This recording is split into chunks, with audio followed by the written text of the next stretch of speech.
নেতা কর্মী এই বিষয়টিতে সচেষ্ট হবে।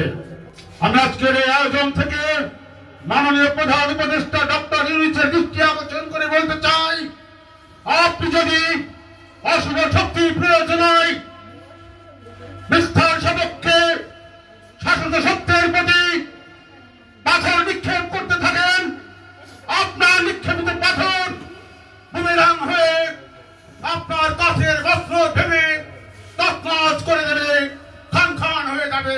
সেদিন নেই বেশি দূরে আপনি নিক্ষেপিত হবেন ইতিহাসের রাস্তা করে। সংগ্রামী সাথী বন্ধু, আজকে এই স্বাগত বক্তব্যে মূল টপিকের উপরে আমি আলোচনায় যেতে চাব না।